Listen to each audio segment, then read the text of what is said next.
It happened again to me just yesterday. I was involved in a Facebook discussion on some fine theological point, and somebody who probably wasn't even friends of the person who had posted the article, but on Facebook, if your friend comments on another thread somewhere, you can often jump in.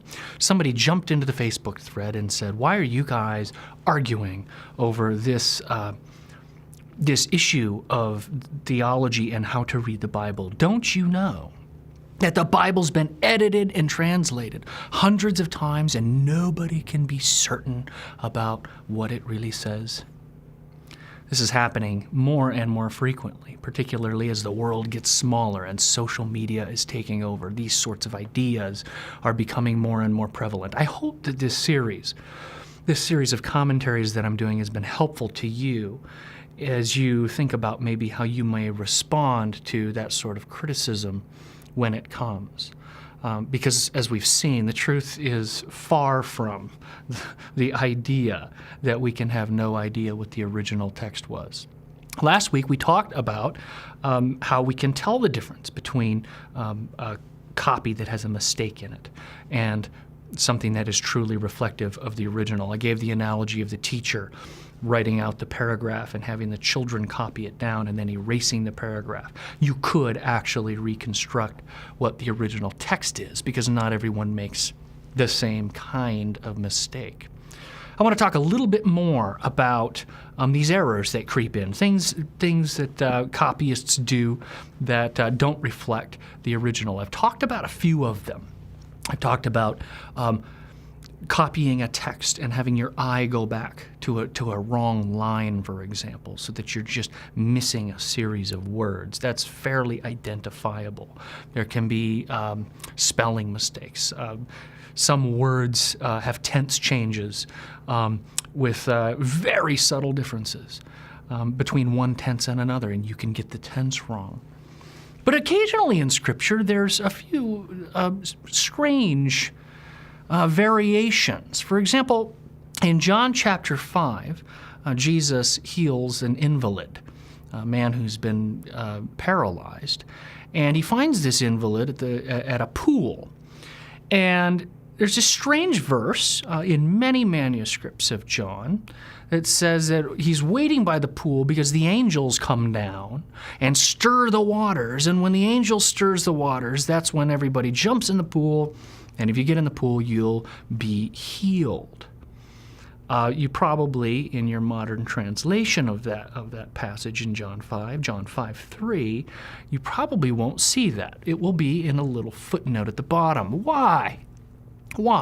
Well, because that verse is not in some of the more important manuscripts of John. And so now we have this question, well, how did it get there? What possible, somebody just added it? How does that work? Well, this is one of those cases where we can come up with hypotheses about how it might happen. Remember that writing materials, to write a document was an expensive thing. You're writing on animal skins, generally. They're quite pricey, and so you need to use up the real estate. And it's quite probable that basically this explanation of why are people gathered around this pool, this was a common cultural explanation for why they're at the pool. People at the time believed there was a superstition that angels stirred the waters, and that's why these people are gathered around. It's quite possible that a scribe writes in a margin, and there's lots of examples of ancient manuscripts where there are things written in the margins of a document, questions, comments, commentary, study notes, for example. It's quite possible a scribe wrote this explanation for why people were hanging out at this pool, not intending for it to be in the text of John. Well, that's all fine and dandy until some later scribe, wanting to copy the Gospel of John, is using this manuscript as his original. He might not know what to do with this marginal comment. He might say, I'm not sure where that goes. But he might say, my job's a scribe. I have to accurately and faithfully reproduce this. So I don't want to leave anything out. So I'll just put this explanation right here in this verse. And so this is how, from time to time, we get editorial insertions into the text. Okay, you might say, Brian, but how do you know that that really wasn't in the original? Well, generally speaking, changes to documents happen by addition rather than deletion, first of all. But there are a number of ways you could go about establishing this. One way, popular way, is known as the majority text view. This view says when we have differences among copies, what we need to do is just count them and tally them up. Well, I got 347 manuscripts on this side that have this reading, and I got 3 manuscripts on this side saying the other. Well, it's obvious who wins, right? Well, the one that you have 347 copies of clearly wins. That must be the original reading. Not so fast. If you have 1,000 copies of a single document and you copy a mistake 1,000 times, your case gets no stronger no matter how many copies you have. You see, you can't just count copies. You have to weigh them. You have to weigh their relative value. If the 3 manuscripts that I have showing one reading date from the early 2nd century, and the 347 manuscripts that I have are dating from the 8th and 9th centuries in the Byzantine Empire, well, the earlier manuscripts may well be much more valuable because the ones from the 8th and 9th century in the Byzantine Empire may just be multiple copies of an errant original document that they're copying.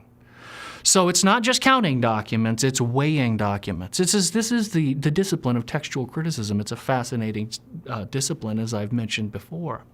I bring all of this up because it's important that we know these things. It's important to know there are principles that we can follow to find out what original readings are. That's sort of a drastic thing, where there's an entire verse inserted, is actually quite rare in the New Testament. Usually the differences are far more trivial than that. There are 2 occasions in which you have whole passages I've talked about, long ending of Mark and John chapter 8, that are questionable. But that's the explanation for how we get these seeming insertions into the textual tradition. When something gets added to a text, this is the important thing to know. When something gets added to an ancient text where we have multiple copies, it gets noticed. People notice it, and we start to ask why. And we often, more often than not, can figure out exactly why something gets added. So the fact that there's divergences, once again, variations in copies, is not a strong objection to the trustworthiness and reliability of the Bible. In future weeks, I'm going to get a little bit into the question of translations. Why are there so many translations? What are the differences between the translations? Why do we need multiple translations? Because that is often an objection people raise as well. It's been translated so many times, therefore, since it's been translated so many times, it's fundamentally unreliable. And I will be explaining why that also is not a good objection.